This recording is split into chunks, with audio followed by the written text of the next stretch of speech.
हरे कृष्ण, राधे राधे जी सबको। आश्विन शुक्ला पाशा कुशा एकादशी व्रत कथा जो इस प्रकार है।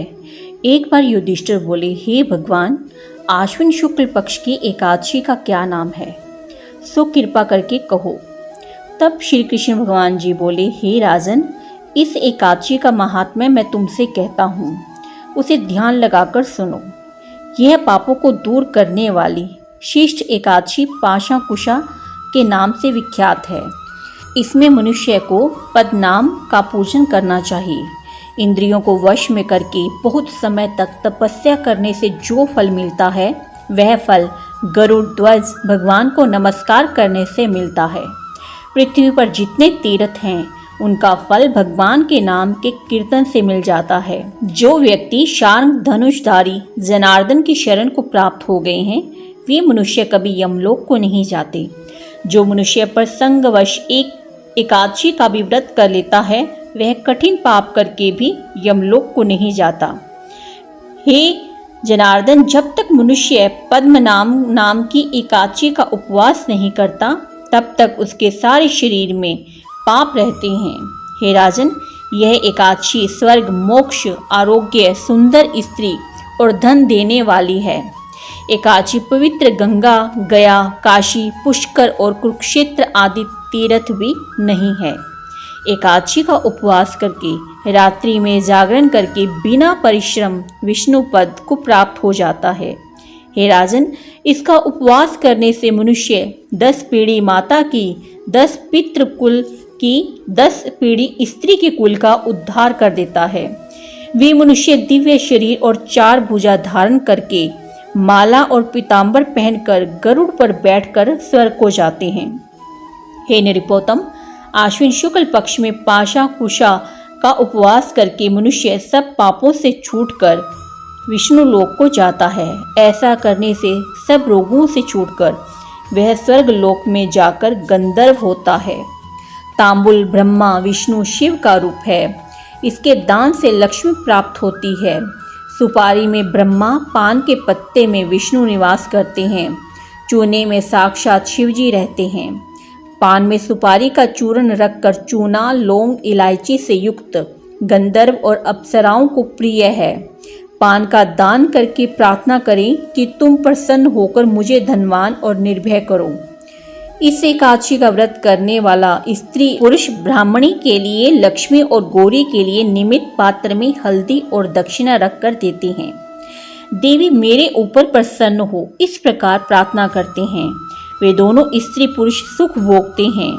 महादेव पार्वती के निमित्त में नित्य सपत्नी ब्राह्मण को पूजा करके शक्ति के अनुसार पार्वती के पति मेरे ऊपर प्रसन्न हो, ऐसा कहकर बुद्धिमान मनुष्य उद्यापन के लिए शिवजी की प्रतिमा सुवर्ण की बनवावे।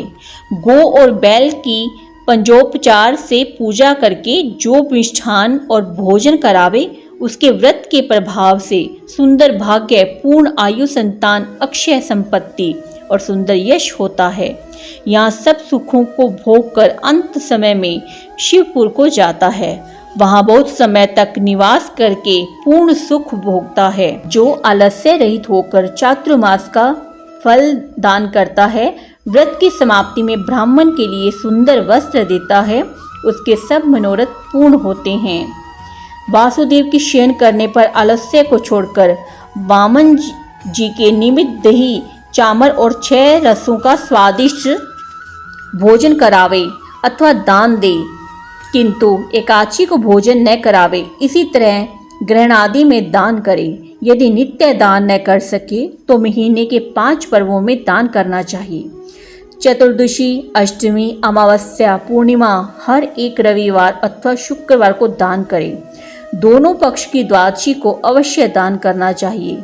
इस नियम की समाप्ति में शक्ति के अनुसार भूमि अथवा गो अथवा वस्त्र, सुवर्ण और खड़ाओं का दान देना चाहिए।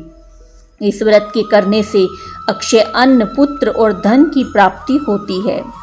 पुष्ट शरीर और पूर्ण आयु होती है और शत्रु का नाश होता है। भगवान का दृढ़ भगत होकर वैकुंठ हो जाता है। आरोग्य, अखंड सुख, रूप और धन मिलता है।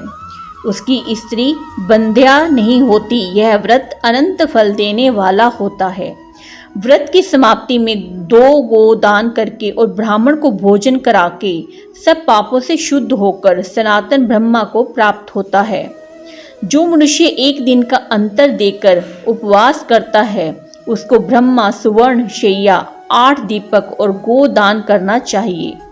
भगवान मेरे ऊपर प्रसन्न हो ऐसा कहकर 2 बैल भी देने चाहिए।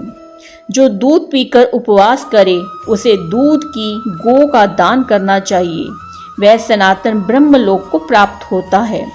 जो दोनों ऋतुओं में केले के पत्ते पर भोजन करता है वह व्रत की समाप्ति में कांसे का बासन और गो विदान ब्राह्मण को देनी चाहिए। जो भूमि को लीपकर नारायण का स्मरण करता हुआ भोजन करता है उसे खेती के लिए पृथ्वी का दान करना चाहिए। ऐसा करने से वह आरोग्य और पुत्रों से युक्त धर्मात्मा राजा होता है और अंत में विष्णु लोक को जाता है। जो भगवान के शयन करने पर नक्त व्रत करता है और ब्राह्मण भोजन कराता है वह शिव लोक में सुख भोगता है। जो एक बार हल्का भोजन करने का नियम करके भगवान का पूजन करता है वह स्वर्ग को प्राप्त हो जाता है। जो मनुष्य धरती पर सोता है उसको सामग्री समेत शैया देनी चाहिए। जो आषाढ़ से लेकर 4 महीने तक नख नहीं कटवाता वह आरोग्य और पुत्र से युक्त धर्मात्मा राजा होता है। जो शिवजी और पार्वती को प्रसन्न करने के लिए खीर नमक शहद घी और फल को छोड़ता है वह शिवजी के व्रत सेवन करने से रुद्र लोक को जाता है। जो मनुष्य जौ अथवा चावल खाता है वह पुत्र पौत्र सहित शिवलोक में आनंद पाता है। भगवान का भक्त तेल लगाना छोड़कर जो वर्षा ऋतु में भगवान की पूजा करे तो वह वैष्णवों की गति को प्राप्त होता है। व्रत की समाप्ति में कांसे के बासन में तेल और सुवर्ण रखकर ब्राह्मण के लिए दान करे। चांदी के पात्र को कपड़ों में लपेटकर गंध पात्र पुष्प से उसका पूजन करे।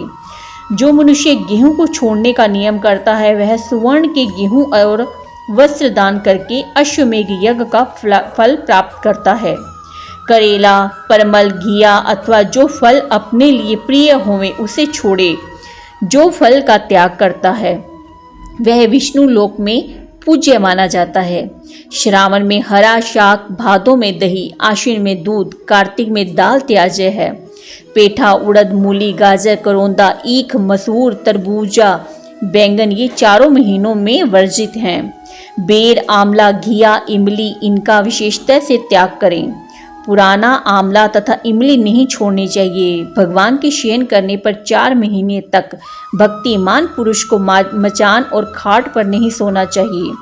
ऋतु काल में स्त्री संभोग वर्जित नहीं है। बैंगन तरबूजा बेल निसटा जो यह खाता है उससे भगवान दूर रहते हैं। उपवास नक्त भोजन एक बार भोजन अयाचित इनमें से कोई नियम करें। जो नियम करने की शक्ति न हो नित्य प्रति प्रातः काल और संध्या सायंकाल भोजन अवश्य करें। इस समय में शहद छोड़ने से राजा होता है। गुड़ तेल छोड़ने से सुंदर शरीर होता है। तांबुल छोड़ने से रोग शीघ्र दूर हो जाते हैं। पैर और मस्तक तेल गर्दन छोड़ने से प्रकाशमान और दिव्य इंद्रिय वाला होकर कुबेर के तुल्य धनवान होता है। दूध दही छोड़ने से गोलोक को जाता है। थाली पाक छोड़ने से इंद्रलोक को जाता है। एक दिन छोड़कर व्रत करने से ब्रह्मलोक में सुख भोगता है। जो नमो नारायण इस मंत्र को जपता है उसको अनंत फल मिलता है। जो हरि मंदिर में 1 लाख परिक्रमा करता है वह हंसों के विमान में बैठकर वैकुंठ को जाता है। हे राजन, पराया अन्न छोड़ने से मनुष्य देवता हो जाता है, वह यमराज को नहीं देखता। हे निरुपोतम, गरीब मनुष्य को भी शक्ति के अनुसार स्नान दान और आदि किया करके सदाचार से रहकर अपना समय व्यतीत करना चाहिए। तालाब बगीचा मंदिर यश आदि शुभ कर्म करने वाले धीर पुरुष यमलोक के दुख को नहीं देखते। ऐसे पुण्य करने वाले मनुष्य संसार में दीर्घायु घनाड़े कुलीन और निरोगी दिखाई देते हैं। इसी के साथ यह कथा समाप्त होती है। हरि बोल हरि बोल हरि बोल। राधे राधे जी सबको।